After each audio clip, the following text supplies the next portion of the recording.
Obrak-abrik TKP pembunuhan Subang, kedok oknum perwira polisi terbongkar, keponakan Yosef. Muncul fakta baru dalam penyelidikan kasus pembunuhan Tuti dan Amalia, ibu dan anak di Subang. Kini sosok perwira polisi itu ikut diperiksa penyidik setelah diduga memiliki peran dalam kasus pembunuhan di Subang. Ditreskrimum Polda Jabar Kombes Surawan mengatakan perwira polisi yang dimaksud merupakan anggota pertama kali mendatangi lokasi pembunuhan Tuti dan Amir.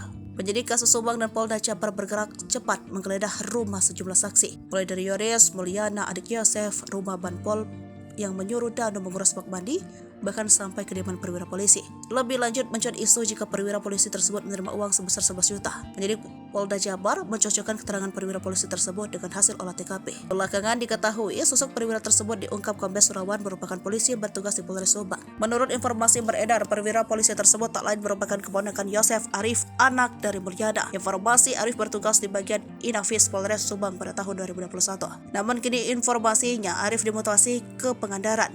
Selama penyidikan, Arif disebut-sebut banyak ikut campur, padahal bukan sebagai penyidiknya. Pengacara Yodes, Leni Anggraini, menerangkan saat awal kasus pembunuhan, Arif menyuruh kliennya memindahkan mobil Yaris kuning milik Amalia Mustikarato. Campur tangan Arif tak habis sampai di itu saja.